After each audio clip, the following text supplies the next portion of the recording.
support this podcast, go to positivesarcasm.com/donate. Any amount is appreciated. Once again, positivesarcasm.com/donate. Thank you and enjoy the program. This episode of the podcast is brought to you by pbandjoey.com. Simple, honest, and delicious. Go to pbandjoey.com for more information. $35 or more gets you free shipping. That's pbandjoey.com for more information. pbandjoey.com.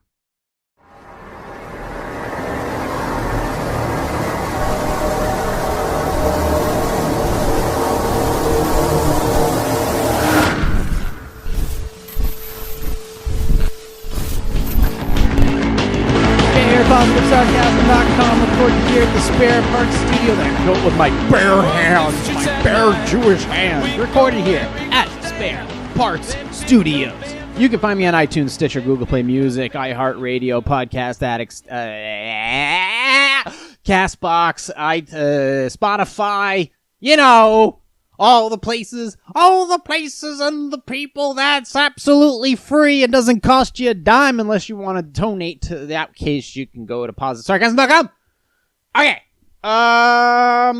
You can find me on Instagram at +_sarcasm. You can find me on Facebook.com/positivesarcasm, TikTok at @positivesarcasm, YouTube, Positive Sarcasm, and Positive Sarcasm Podcast, and wherever else, just Google me. You can find me on the Googles too. I got good stuff. I got bad stuff. I got stuff I agree with. I got stuff I don't agree with. I got stuff that has questions that require my answers. I have overreactions and underdeclarements, and I have an original thought that didn't come from me, so it's not my thought. Therefore, I don't know if it's original. But let's go ahead and just move through this anyways. Am I even recording into this stupid microphone? All right, here we go. Yep, let's get this 50 minutes and milk it as much as a dry cow. Let's see. Can I move this thing out of the way? Okay. All right. So I've been going through the stock market and reading a bunch of commentaries of those, looking at the current marketplace and all that other shit. And, normally I'm just looking at numbers and predictions and patterns and, volatility and just all other BS that at the end of the day, I only care about whether or not it makes me any money. And there was this one, I was on kitco.com, and one of the writers at the very, very bottom, once he was talking about whatever he was talking about, he wanted to close with America right now. He wanted to close about his thoughts about recent developments.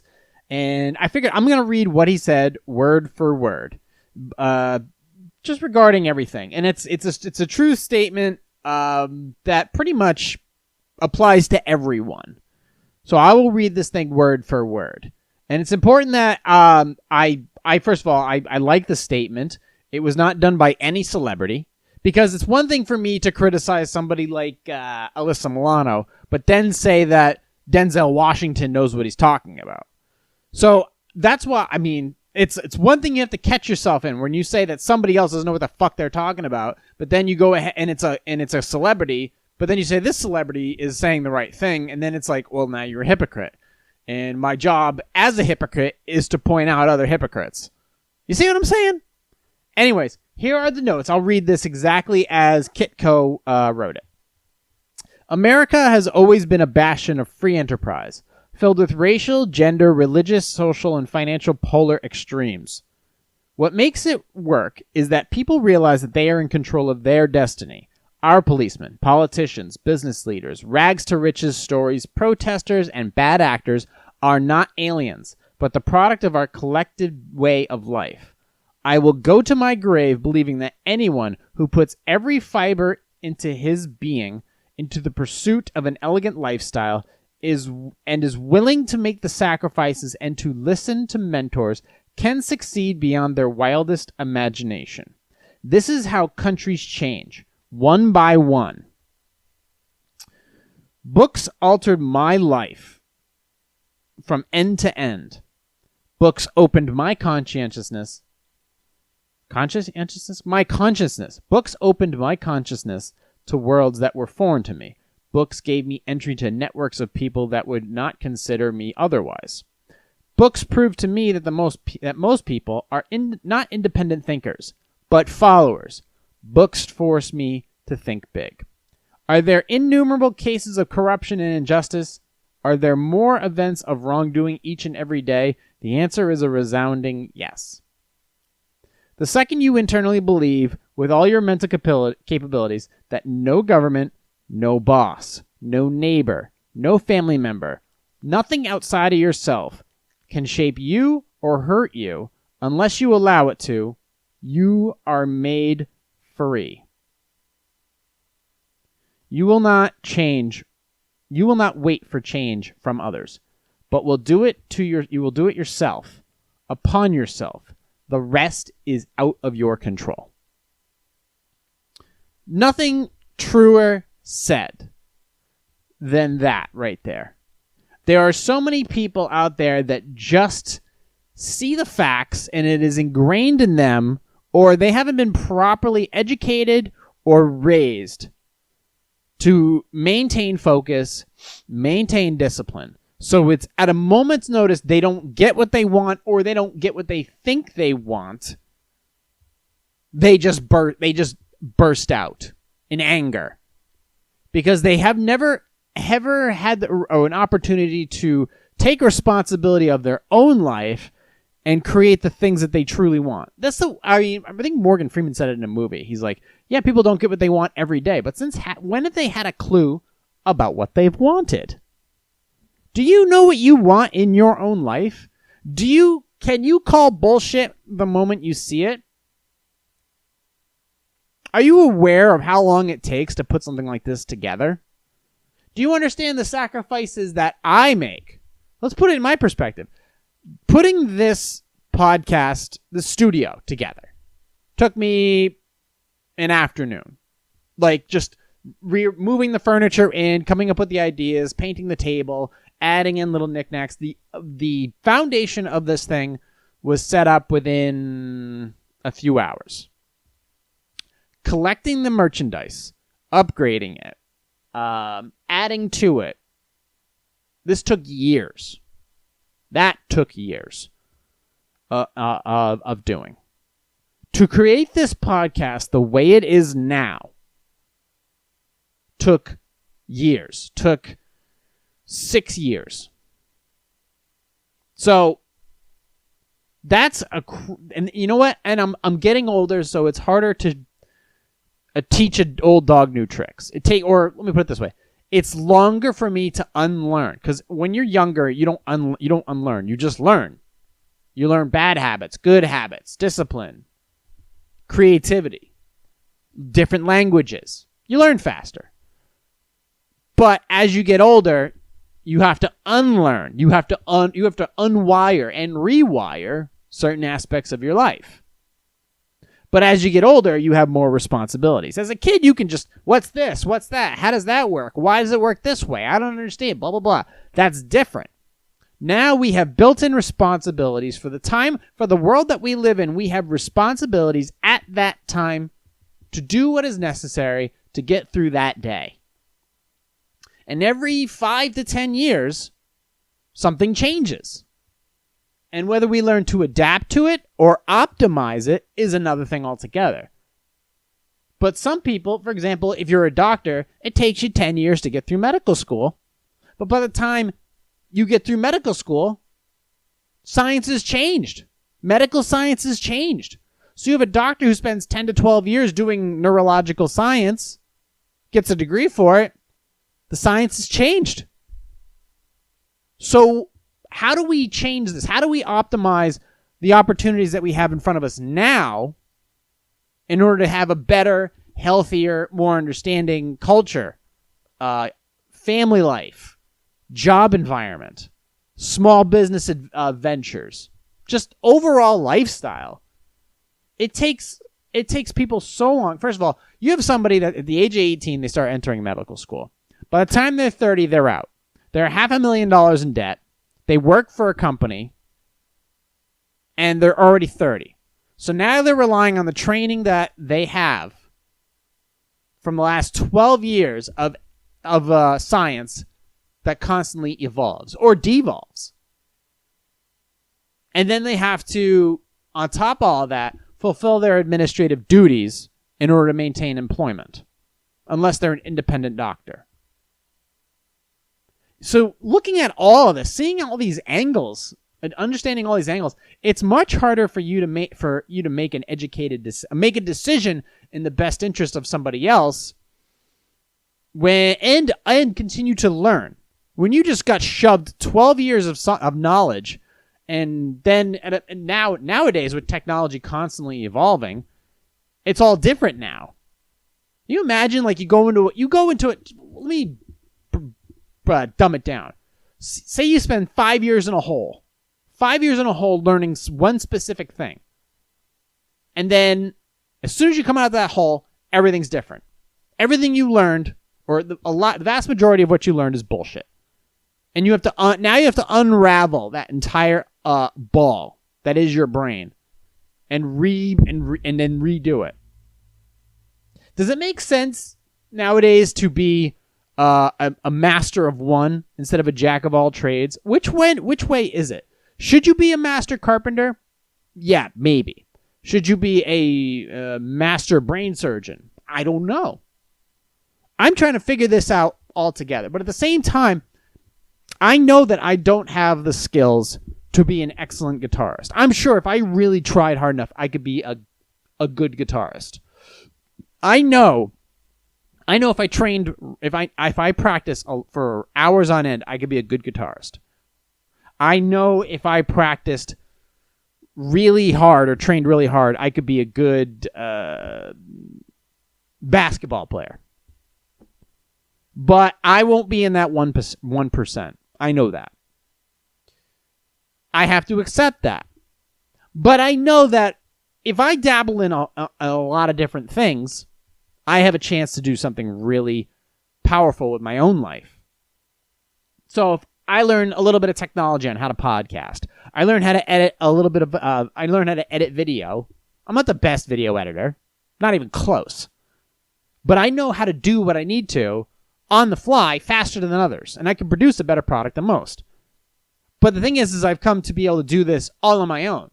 I don't need to hire a website editor. I don't need to hire a video editor. I don't need to hire an audio editor.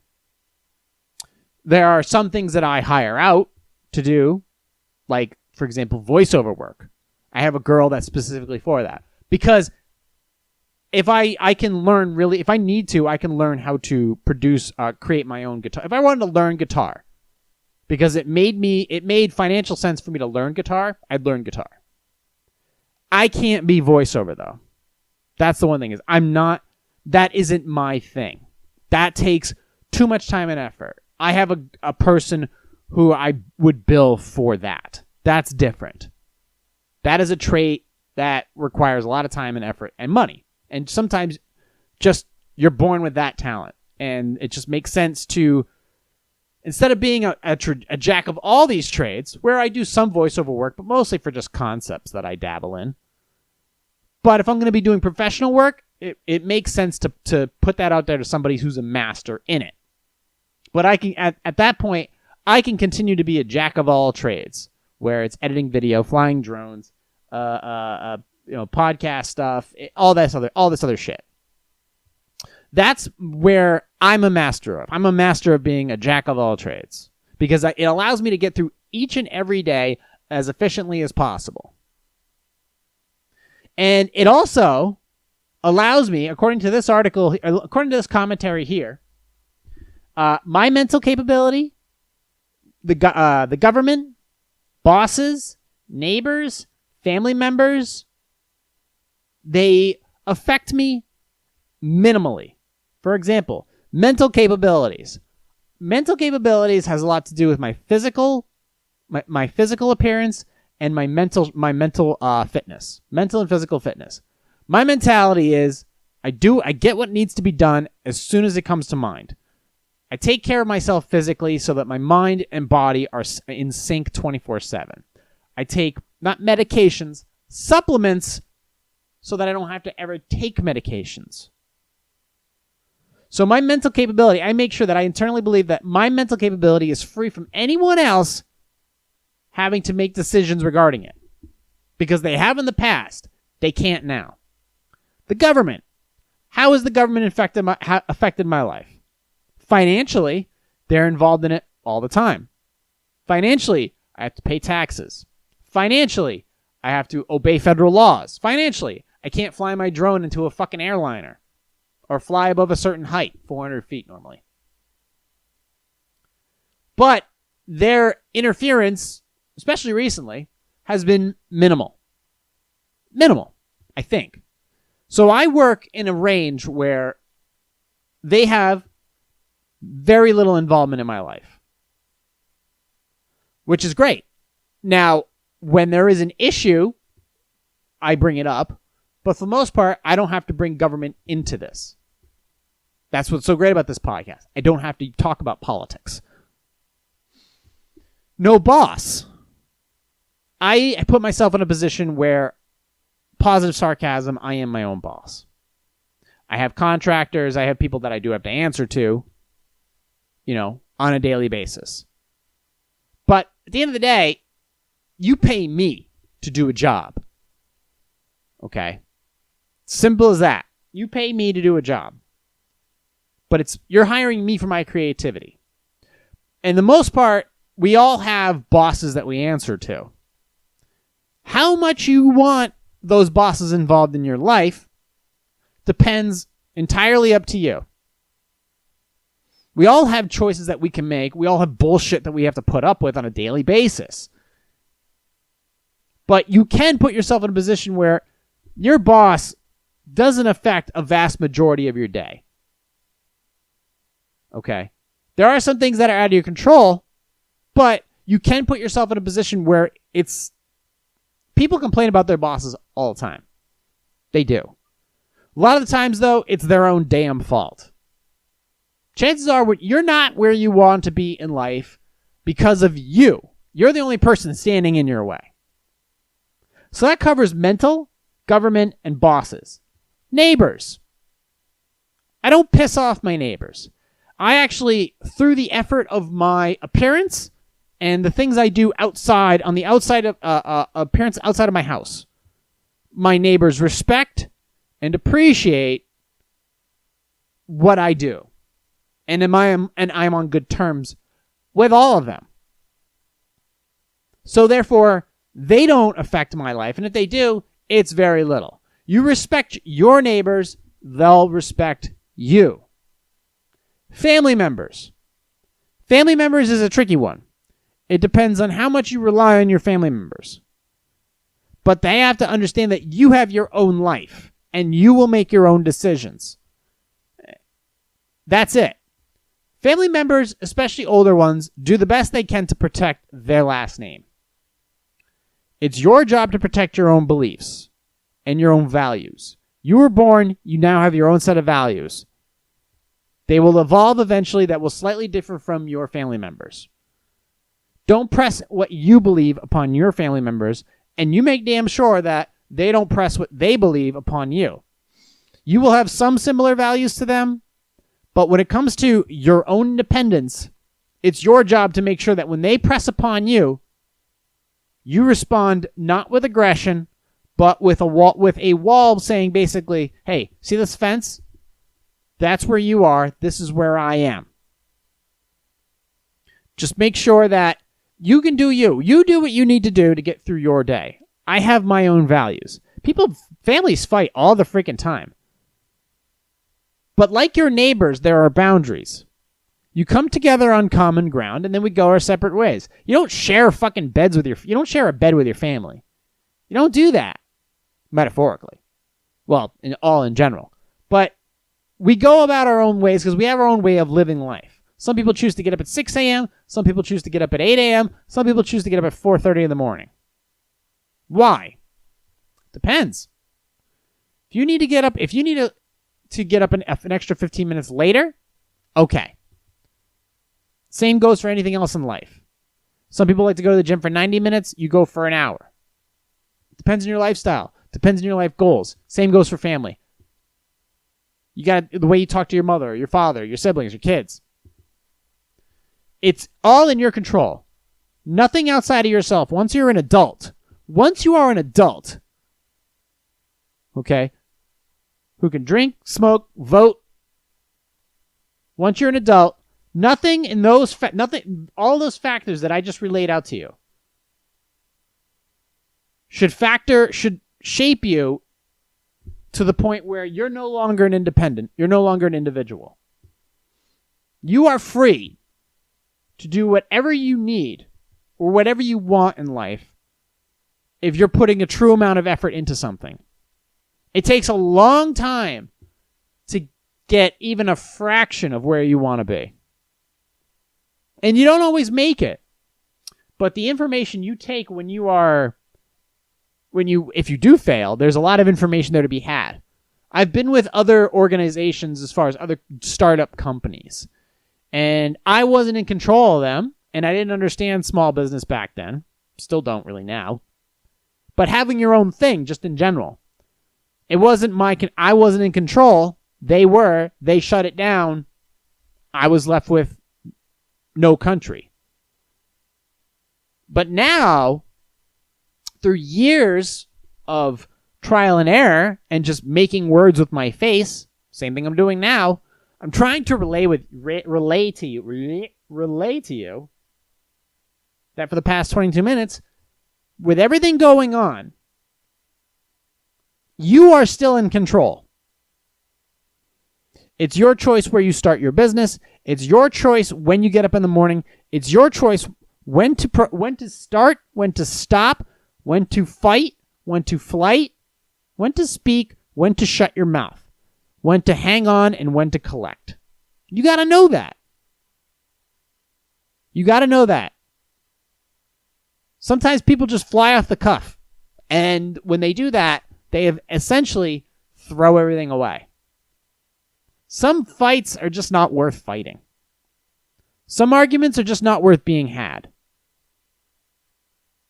You have to understand that it doesn't matter who you walk into, whether it's racial, gender, religious, social, financial. You got a goal in life. You got to look ahead. You got to focus on that. Pay attention to what's in front of you. Move everything else out of the way.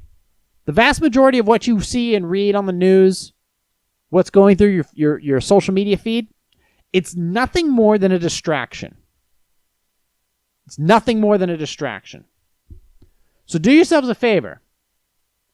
Focus on what you want out of your life and spend every waking moment trying to go after it. And if you can't spend it, well, I would like for you to do that. But if you can't, at least try to make an effort to put an hour into it every single day. Treat it like a child. You got to make that child grow, and you got to spend time with it. And sometimes that child bites back and fights back and doesn't do what you want it to do. I fight with computers all day long. They sometimes don't act the way you want them to.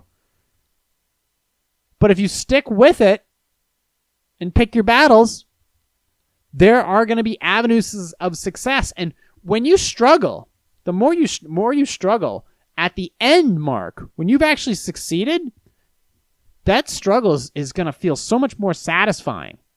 So much more satisfying. Now, my struggle as of recently is through all of this turmoil that's seemingly going on and this fucking bullshit virus where 80% of we needed ventilators. That was the big cry back in March. We need ventilators. Where 80%, or apparently from the first initial statistics, which are due to change, that 80% of people that were put on ventilators died because your lungs shut down. I wonder how that's going to correlate to the amount of deaths that we had in the United States, where if 80%, number one, how many people were put on ventilators due to COVID? Number two, how many people died on those ventilators because of COVID? So if those 80, like for example, if 100,000 people got COVID, no, let's put it this way. If 100,000 people died because of COVID, and 80% of them were put on ventilators, so 80,000 of 100,000 people were put on ventilators, and 80% of the 80,000 died. Okay, well there you go. That's an interesting thought. So take that into account where we kind of overblew everything. So looking into things, the more you look into things, it seems like there's always something. There's always more to it. Well, how do I want to word this? Initial reactions are always poor. I remember when the coronavirus first, I guess, hit, I had some major concerns. Major concerns. So I went from fear, and then I went to anger. So, hold on, I'm responding to a text. See, I'm trying to take advantage of the opportunities I have in front of me. Because I'm trying to make money. This company's about making money, and I got to make money when it's available. Any cent I can. But I went from, going back, I initially was worried. Not for myself, because I'm a healthy son of a bitch. I was concerned about other people, and I would actually feel bad. I can't believe it. I actually feel bad for the people. I would have felt bad if I gave something to somebody and it resulted in their death or missing out at work, or they gave it to somebody that truly could get sick from it. And then a lot of the minutia started to clear, and I found out that a lot of this was very, very much overblown, very much bullshit. And then I became angry. Well, there's no need for me to be angry. I can be angry if I want. I can be angry twice a week. I'm allowed to be angry twice a week. And those twice a weeks are when I'm recording for the podcast. And I've had some epic fucking meltdowns on this podcast. But staying in control and knowing what options I have in front of me, even with government shutdowns, riots, looting, whatever is affecting my life, I still have options. I can still make decisions. And because I've made certain decisions in my life, or have stood or had a stance and stood true to it, I'm in a position now where I'm financially as good as I've ever been. I have more potential. The future is promising for me. And my relationships are the healthiest they've ever been. And all the toxic ones have been left in the past. And I would like to keep them there. I hope they stay there. So, I'm in control. For the most part. I mean, a lot of things are in my control.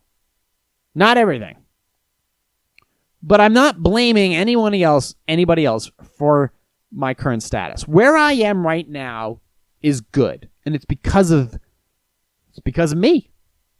I am responsible for where I am right now.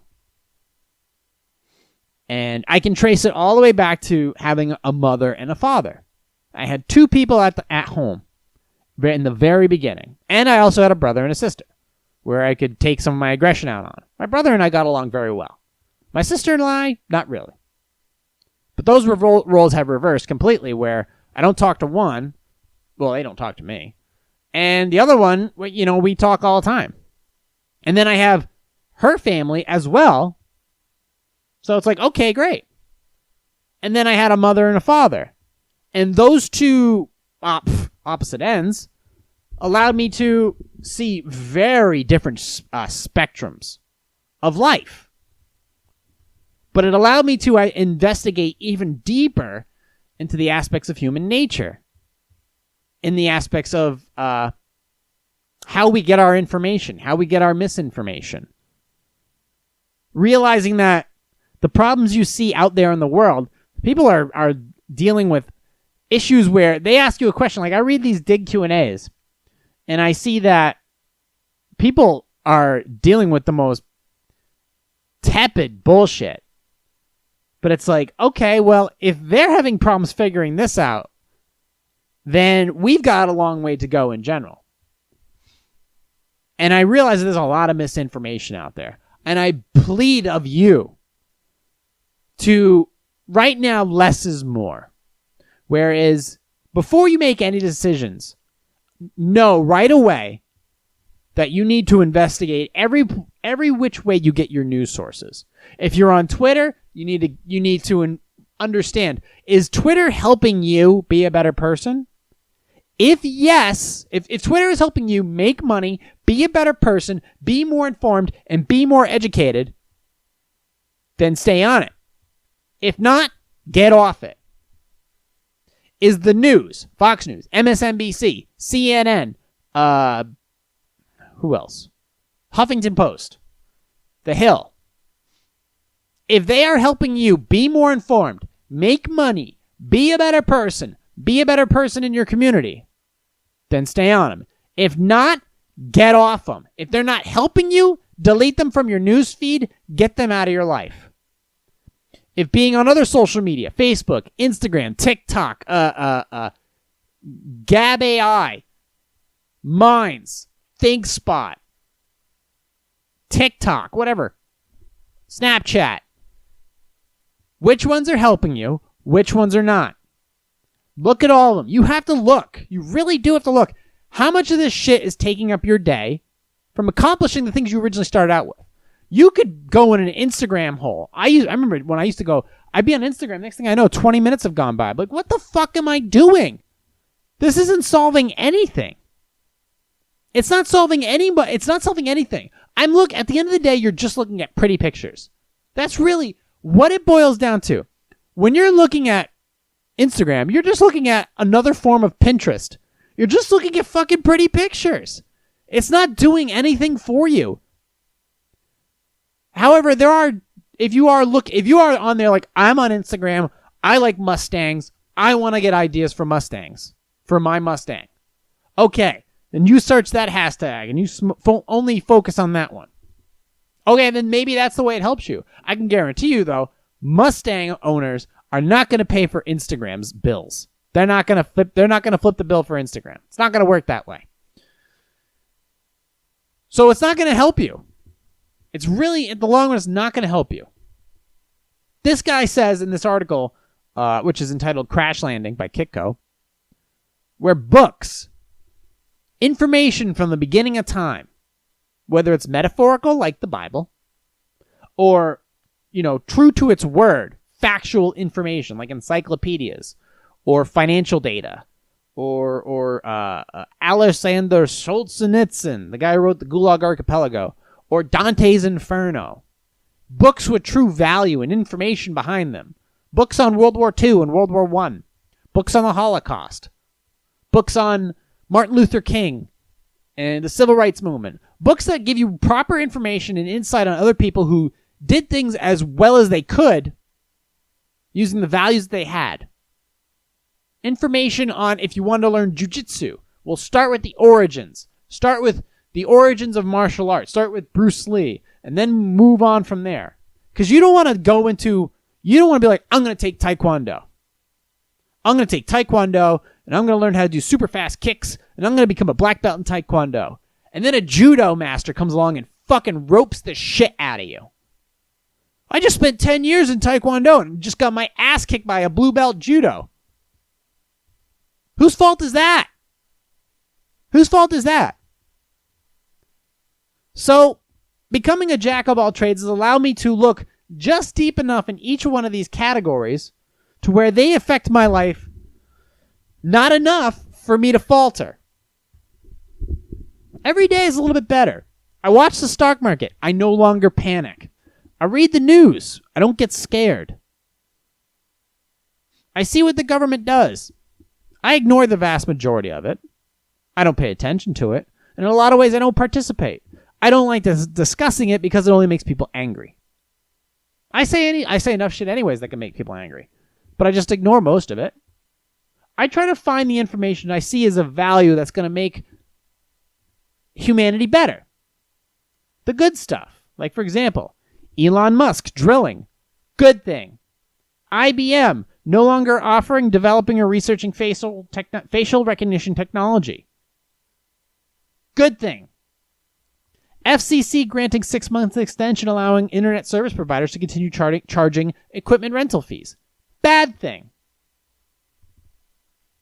The vegan diet. Good thing. And in some ways a bad thing. Now, diets are not bad things. They're not. Vegan diet, keto diet, slow carb diets, carnivore diets, none of them are bad things. They all help. It's just that not everybody can be on one specific diet. They can't. Too many genetics, immunodeficiencies, regions, and then regional restrictions. So, but at that one, I'm not going to turn the dial all the way left or all the way right. And then, of course, CrossFit, facing mass exodus after CEO's controversial tweet regarding the recent protests and all that stuff. Okay, CrossFit. I make fun of it, but fitness in general, good thing, needed thing. But then all of a sudden it makes massive backlash. People saying, I'm not doing CrossFit anymore. Okay, what are you going to do then? Are you going to do anything of value? Are you going to still do working out? What are you going to do? Are you going to do something else? Or are you just done working out? Are you going to go to the gym and lift? I mean, what does this mean? What does that mean? So you read beyond the article. A lot of times these editors, these chief editors, will make a title that has nothing to do or very little to do with the actual article piece. Because right now, more than ever, common news, like mainstream news, is suffering. Suffering big time. So all they use is clickbait, and they use fear. Because as humans, we are designed to look for danger. We're genetically designed to look for danger. So, in that case, if we're designed to look for danger, we're looking for bad news. And who has bad news? All the major news sources. And then on top of that, when a lot of those journalists who don't get paid or are paid very little, they get fired from all these other large news organizations. They don't work out. They go to places like Axios, Huffington Post, BuzzFeed, TMZ. They go to smaller other places, mostly online media. And they post shit like that. And they're just trying to get attention. Right now, these little guys with their clickbaity article pieces, they're tearing away at the mainstream news. Like the sun before it bursts and swallows us whole, it's going to get very big. Before the sun dies, it's going to expand before it contracts. A lot of companies, large companies, before they lay people off, they expand. They get really big because there's a lot of work they're taking on. And then when those projects are done, they shrink right up and they get absorbed within the company. I remember United Health Group did that a long time ago when they bought a company in New York called Oxford. They soaked up Oxford, took all that information, and then soaked up the vast majority of it into United. And then basically there was only a small handful of people working on that platform. The rest of them, they moved on to other stuff, got integrated, or were laid off. So I'm telling you that I'm stemming from this article that a lot of this information you have to truly read. Understand what you're reading and see if it's of any value. And I'm trying to search for I'm saying these articles like Elon Musk, the drilling thing, the facial recognition stuff, the vegan diet, the FCC granting 6-month extensions, the CrossFit backlash. This information I would not have been able to find if I wasn't curating my feeds to see information that wasn't bullshit. Because a lot of these companies that do your feeds, they will fill it with the most mainstream stuff. And if you don't get rid of the bullshit stuff, because a lot of these companies, a lot of these mainstream news sources, they pump out hundreds of articles a day. Hundreds of articles a day that are technically designed to hit every hashtag to clog up the front lines of what you see. And you got to pierce through all that shit and move it aside. And make sure that every time that shit pops up, you don't click on it. And the more you don't go that rabbit hole, down that rabbit hole, the easier you'll be able to spot bullshit right away. And as a Tinder junkie would be like, swipe left. You can get out of the way of that. Be like, that's bullshit, that's bullshit, that's bullshit. Hey, Chase, calm down. So I got Chase in here. Puppy! So I'm trying to say to you is sharpen your mind so that you are no longer susceptible to the bullshit that's going on a daily basis. You will run into obstacles every day of your life. How many obstacles is completely up to you. You will be able to, as your mind gets sharper, take on any obstacle, get through it faster, and be more efficient with your day, allowing you time to be focused on your goals and your dreams, your family, your projects that you're working on. Anything that you want to be doing, you'll be more efficient to get through the bullshit and get on with your day. So I'm going to move on to Q&A, but I wanted everybody to know that I do see what's going on. I understand it from at least my angle very, very well. I've spent a lot of time listening and reading and trying to understand these things. I see it from a very clear angle. I know exactly what's going on. Okay? I know exactly what's going on, and I know exactly how it affects me. And I'm still learning new shit every day. But I will never go with the mainstream. I will never do what people tell me to do. I will never be pressured from the social engineering that's going on into telling me what I need to do. I will never dive into the outrage. I've been fooled too many times. Never again. Never again. I'm not going to be a part of it. So, I'm going to move on to Dig Q&A. And actually, hold on, let me a second here.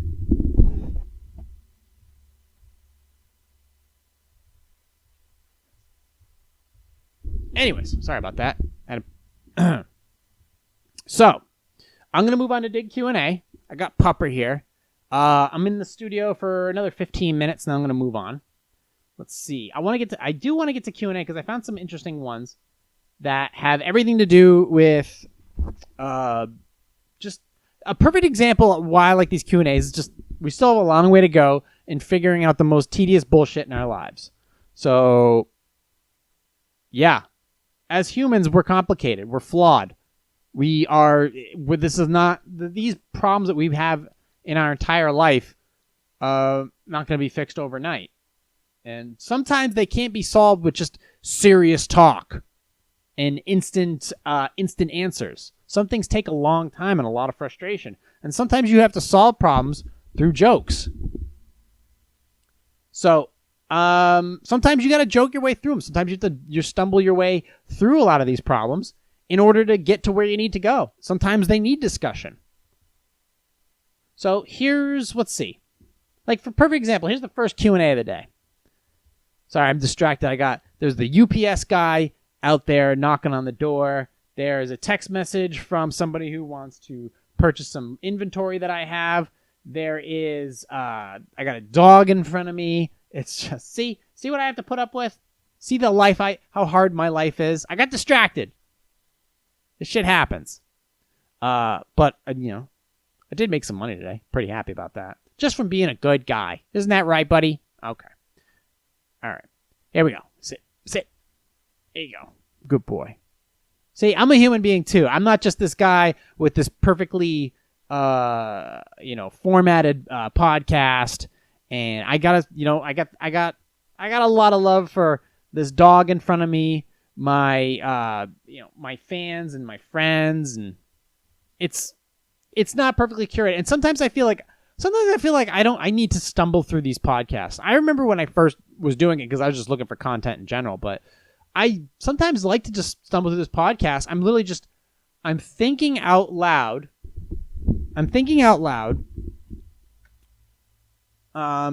It just into a microphone. Really just thinking out loud and trying to figure shit out. Like, is 2 plus 2 really 4? Well, yeah, it is. But I'm really trying to solve some problems in my head that I maybe don't have time for during the day, and maybe the only way I can do it is to sit here and just talk through it on the microphone. You may not understand what I'm talking about right at the very moment. I could be talking about something for 40 minutes and you'd be like, I have no fucking clue what he's saying. And then next week's podcast, it's like, oh, I figured it out. You know, I don't want to just sit here and discuss, I don't want to discuss current events. There's plenty of podcasts for that. There's plenty of radio for that. Okay? There's plenty of bullshit for that. I need to come out here and I need to not be original, but just do what I can with the stuff that I have in front of me, with the knowledge that's circling in my head, trying to piece it together in this puzzle of life. And if I can help some people along the way, great. It's like art. It's different for everybody. What should I do after discovering that my boyfriend has been using a fake voice for our entire 2-year relationship? I have been with my boyfriend for 2 years. After we met online, we were long distance, but he only texted me. And at a point, I told him I couldn't continue without a video call to ensure he is who he says. He said he was insecure about his voice on the phone, kept putting it off until I gave him an ultimatum. We had our video call. I told him I loved his voice, and we haven't had a problem with calling since. His voice was raspy, like strained vocal cords, so I figured that's why he was self-conscious. After we met, we saw each other every other weekend, alternating drives, until we got a place together in my town 6 months ago. He met my family and friends. I've only met one of his friends because he was his roommate. He says his other friends aren't really close, and he has a strained relationship with his family. His mom has been calling him since he moved, but he always ignores them.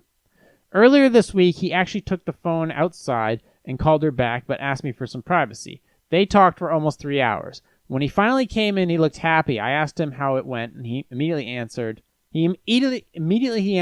really well. But I swear he sounded a lot like a Muppet character. It was not my boyfriend's voice by a long shot. He went from a deep, raspy voice to Mickey Mouse. I sincerely thought he was joking, so I laughed. He started a coughing fit, but I thought he was laughing too. Nope, he asked what I was laughing at, and I told him whatever that impression was, legitimately thinking he was making some weird joke. He got pissed at me and went back to his regular gravelly voice, I guess, and told me his voice cracked from talking too much. Well, today when he was ignoring his phone call again, I asked why, he got quiet. And after trying to figure out what was wrong with him, he finally opened up that he's been faking his voice our entire relationship to the point he believed it. And when he talked to his mom, his natural voice just came out, and I embarrassed him. I don't know what to think. I both feel like an asshole for laughing at him, and it's not my fault that he lied about his voice and then randomly went from The Witcher to Sesame Street. You know what? You were laughing. It was in good faith. It's actually, you feel like kind of an asshole, but it's actually no big deal. And he was super insecure. He didn't cheat on you. He didn't tell you that he was a millionaire and then he actually works at fucking GameStop. This is actually a harmless thing that, I was watching an episode of Dave, and something similar, like this popped up as one of the, comedic scenarios. It's honest, it's quite adorable, and it's very forgivable. This is in no way the inner circles of hell. This is not even a betrayal. This is just a childish insecurity about a boy trying to grow up, but some things won't let him. I mean, it could be anything. You could have small calves or a high-pitched voice. I got a high-pitched voice, but you got to be, well, first of all, if you want to have a strong male voice, I mean, just start smoking cigarettes and drinking bourbon and you'll get that voice, trust me. But it's understandable. It's not even a matter of it being forgivable. It's just one of those things that if you're okay with it and you still think he's a man and he still loves you and treats you great, then okay, fine, whatever. You just be like, hey, I love you for who you are, and no big deal. I hope that you can come around to it, but I'm not going to tell you what to do, but I think it's perfectly okay. I do. I think you're okay. All right. Let's do one more. Let's get out of here for the day. This one's weird. Should I elope so my mom will stop pressuring me to talk about her dead parrot at my wedding? My mother has a beautiful parrot for over a decade until it died 5 years ago. Ever since then, I've gotten a monthly update about Polly.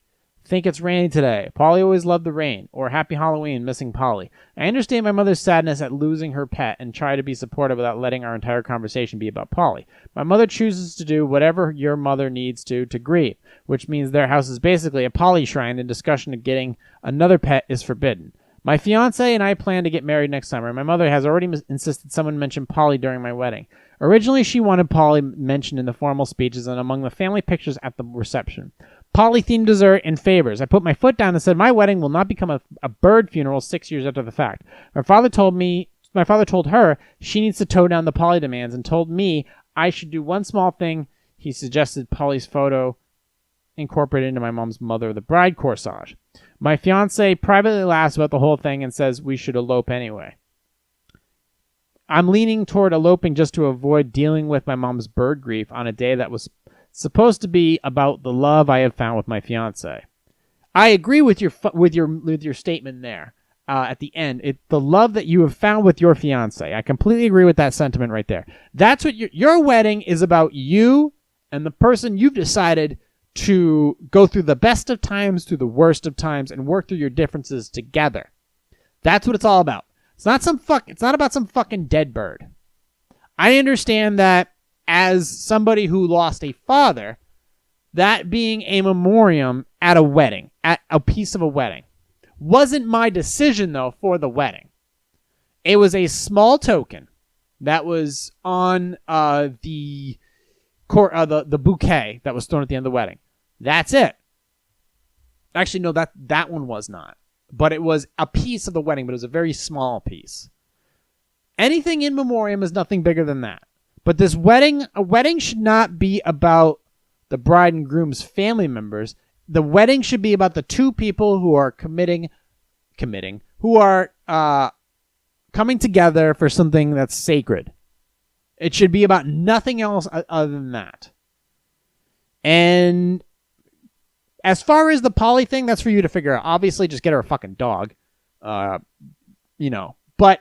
as far as the wedding, your wedding is your wedding. And if this is going to be that much of an issue, I mean, obviously, well, you can go one of two ways. You can either confront your mother and tell her, knock this shit off. Otherwise, you're not fucking invited to the wedding, which, I mean, I wouldn't see that happening. Or number two, just eloping anyways and being done with the whole thing.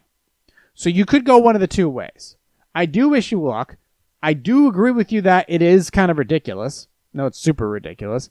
And that your wedding is your own. And that it is a love that you have found with your fiance. And your fiance is right to laugh about it. And as a dude, yeah, let's just elope. We're dudes. We're just like, fuck it. I don't want to deal with it. Let's just go somewhere else. It's perfect. That's actually great. Because then you don't have to deal with anything. Dudes are good with that. If they don't want to deal with family, they just take off. And they make decisions on their own. That's how shit gets done. Because when you elope, you're married. Mission accomplished. Minimal effort required. A wedding? A wedding is a big production, and everybody's got to have their fucking input. And because everybody's got to have their input, you don't have to tell everybody to shut up, and then it becomes more of a strain on the bride, and it's just a fucking mess. That being said, I love weddings. If you need a videographer, you know who to call, and I will work with you the best I can to meet your financial goals. But as far as if you just want to elope, yeah, I get it. I totally get where you're coming from. Fucking Polly. Anyways, I'm done for today. I wanted to express my feelings and extend upon every thought that was coming through my head the best way I could. But until then, we're at almost 55 minutes. We're done. I wanted to extend my deepest thanks to all my listeners, subscribers, and anybody visiting my website. If you have questions or comments, you can email me directly at positivesarcasm@outlook.com. You can also subscribe to this podcast. iTunes, Stitcher, Google Play Music, iHeartRadio, Spotify, TuneIn, Podcast Addict, CastBox. Anywhere where podcasts are available, you can find me there. Like, subscribe, share, rate, review, comment. And then, of course, you can find me on YouTube, Positive Sarcasm Podcast. If you'd like to be a guest on this podcast, just email me directly or go to my website and contact me there. Until then, I would like to thank you all for listening, watching, subscribing. I will talk to you all next week. Recorded here at the Spare Parts Studios. This has been a Positive Sarcasm presentation.